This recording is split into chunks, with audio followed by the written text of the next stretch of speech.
আতাকুমুর রাসূলু ফাখুযুহু। রাসূলুল্লাহ সাল্লাল্লাহু আলাইহি ওয়াসাল্লাম তোমাদেরকে যা যা দিয়েছেন সব নিয়ে নাও। ওয়া মা নাহাকুম আনহু ফান্তাহু। রাসূল যা থেকে বিরত থাকতে বলেছে সমস্ত বিষয় থেকে দূরে থাক। এখন এই আয়াতটাকে সামনে রেখে কোরআন সুন্নাহকে যদি আমরা ঘাঁটি, আমরা দেখব রাসূলুল্লাহ সাল্লাল্লাহু আলাইহি ওয়াসাল্লাম পেশাব পায়খানা ইস্তেঞ্জা করা থেকে শুরু করে রাষ্ট্র চালানো পর্যন্ত প্রতিটা কাজের হেদায়েত দিয়ে গেছেন। আলহামদুলিল্লাহ, এটা কেউ মানি বা না মানি দিয়ে গেছেন, এটা বিশ্বাস করতে হবে। আমল করতে পারি বা না পারি, নবী দিয়ে গেছেন, বিশ্বাস করতে হবে। দলিল চাচ্ছেন, আপনি সহিহ বুখারী খোলেন, মুসলিম খোলেন, তিরমিজি, নাসাই, আবু দাউদ এগুলো খোলেন, দেখবেন আপনি ইস্তেঞ্জা করবেন কিভাবে, বসবেন কিভাবে, ঢোকার সময় কোন পা দিয়ে ঢুকবেন, বের হওয়ার সময় কোন পা দিয়ে বের হবেন, ইস্তেঞ্জা করার সময় কথা বলতে পারবেন কিনা, কতটুকু বলতে পারবেন, গোসল কেমন করে করবেন, ওযু কিভাবে করবেন, আপনি আগে কি পা থেকে শুরু করবেন নাকি হাত থেকে শুরু করবেন, কিভাবে নামাজ পড়বেন, আগে গিয়ে কি সিজদা করবেন নাকি ইকামত হবে, আজান হবে, আল্লাহু আকবার তাকবীর দিবেন, কিভাবে নামাজ শেষে বের হয়ে আপনি ব্যবসায় চলে যাবেন, কিভাবে আপনি ব্যবসা করবেন, কিভাবে চাকরি বাকরি করবেন, সমাজের মানুষের সাথে মেলামেশা করবেন, মানুষকে দিনের দাওয়াত দিবেন, ইভেন কিভাবে আপনাকে যদি আল্লাহ ক্ষমতা দেন আপনি কিভাবে সোসাইটি মেনটেন করবেন, সমাজ এবং রাষ্ট্র মেনটেন করবেন, প্রতিটা হেদায়েত খুঁটিনাটি কোরআন এবং সুন্নাহ দিয়েছে আমাদেরকে। এই বিশ্বাস আগে রাখতে হবে। এই বিশ্বাস না রাখলে কেউ মুসলিম হতে পারবে না।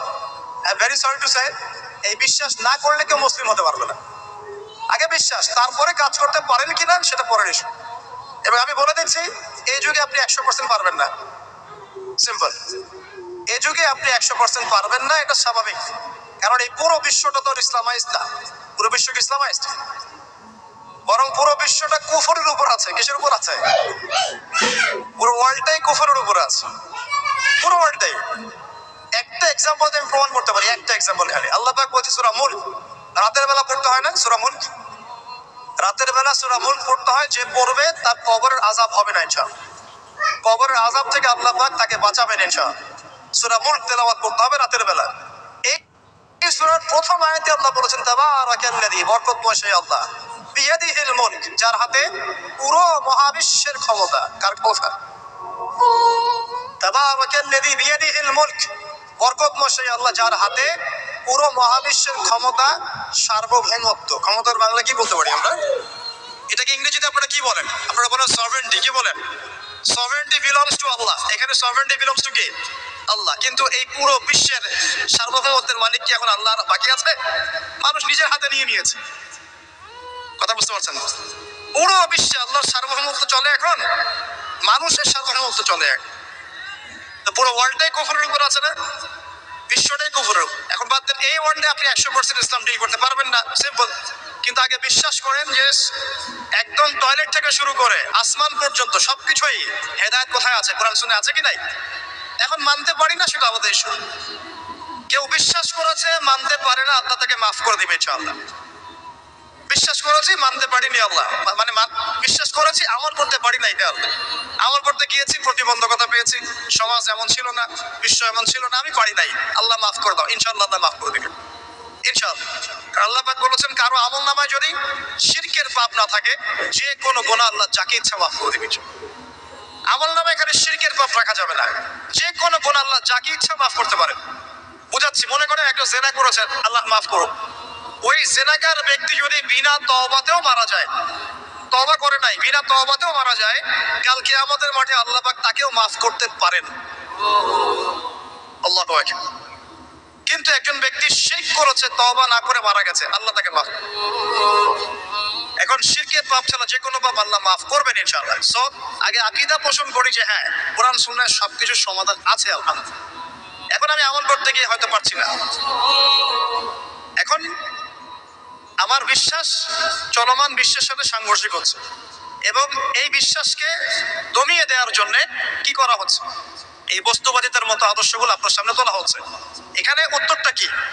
এখানে উত্তরটা হচ্ছে, দেখুন, ইবাদত মানে শুধুমাত্র নামাজ, রোজা, হজ, যাকাত নয়। ইবাদত মানে শুধুমাত্র নামাজ, রোজা, হজ, যাকাত নয়, বরং আমার জীবনের প্রতিটা সেক্টরই ইবাদত বলে কাউন্ট হবে যদি আমি সেই কাজটাকে নবীর সুন্নাত অনুযায়ী করতে পারি। আমার কথা কি বুঝতে পারছেন? এই হলো ব্যাখ্যা, ওয়া খালাকতুল জিন্না ওয়াল ইনসা ইল্লা লিয়াবুদুন। আমি জিন আর মানুষকে শুধু আমার ইবাদত করার জন্যই সৃষ্টি করেছি। আপনার ইস্তেনজা করাটা ইবাদত। সুবহানাল্লাহ। আমার ইস্তেনজা করা কার প্রয়োজন? আমার না ইসলামের, না আল্লাহ পাকের। নাউজুবিল্লাহ। ইস্তেনজা কার জন্য করি? আমার প্রয়োজন। আমাকে এখন ইস্তেনজা করতে হবে, কষ্ট দিচ্ছে আমাকে। খাবার খাবেন, কার জন্য খাচ্ছেন? আমার জন্য নয় কি? আমার জন্য। আপনি ব্যবসা করছেন, কার জন্য? আমার জন্য, আমার স্ত্রী সন্তান, আমার পরিবারের জন্য। আপনি সমাজ চালাচ্ছেন কার জন্য? আপনার জনগণের জন্য। এখানে স্বার্থ কার? মানুষের না আল্লাহ? আমার স্বার্থ, আমার স্বার্থে আমি এই সব কাজগুলো করব, নবীর সুন্নাহ অনুযায়ী করব, তাহলে দুনিয়াবি কাজগুলোতেও আল্লাহ পাক নেকি দিয়ে দিবেন ইনশাআল্লাহ। কেমন দুনিয়াবি কাজ? স্ত্রী সহবাস করা, স্ত্রীর সাথে ভালোবাসা, প্রণয় বিনিময় করা। আপনি স্ত্রীর দিকে তাকিয়েছেন, নেকি হয়েছে। স্ত্রীর হাতটা ধরেছেন, নেকি হয়েছে। স্ত্রীকে আদর করেছেন, নেকি হয়েছে। তার মুখের মধ্যে ভাত তুলে দিয়েছেন, নেকি হয়েছে। আপনার ছেলেকে আদর করে কোলে নিয়েছেন, নেকি হয়েছে। মা ছেলেকে দুধ পান করাচ্ছে, নেকি হচ্ছে। আপনি ভাইকে 5টা টাকা দিয়ে সহযোগিতা করলেন, নেকি হচ্ছে।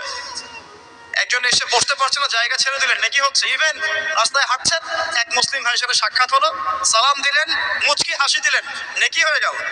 তাহলে আমরা কিভাবে বলতে পারি যে ইসলাম কি শুধু নামাজ, রোজা, হজ, যাকাতকেই স্বীকৃতি দেয়? এগুলো করতেই দুনিয়াতে আসছি, নাকি সব কাজই ইবাদত? আমার আলোচনা কি কঠিন হয়ে যাচ্ছে? আমাদের জীবনের প্রতিটা কাজই ইবাদত, যদি সেটা রাসূল সাল্লাল্লাহু আলাইহি ওয়াসাল্লামের সুন্নাহ মতো করা হয়। 3টা জিনিস খেয়াল রাখতে হবে। কয়টা জিনিস ভাই? এক, সেই ইবাদত হতে হবে আল্লাহর সন্তুষ্টির জন্য। এই যে আমি স্ত্রীর মুখে ভাত তুলে দিচ্ছি, তার কাছ থেকে কিছু পাওয়ার আশায় নয়, আমি দিচ্ছি আল্লাহর সন্তুষ্টির জন্য। আমি যে একজন মুসলিম ভাইকে হাসি মুখে সাক্ষাৎ করলাম, ও আমাকে ভালো বলবে, পরে আমাকে হেল্প করবে, এমন এই জন্য নয়, আল্লাহ পাক সন্তুষ্ট হবেন তাই। আমি নামাজে দাঁড়িয়েছি, লোকে আমাকে ভালো বলবে এই জন্য দাঁড়াই নাই। দাঁড়িয়েছি কেন?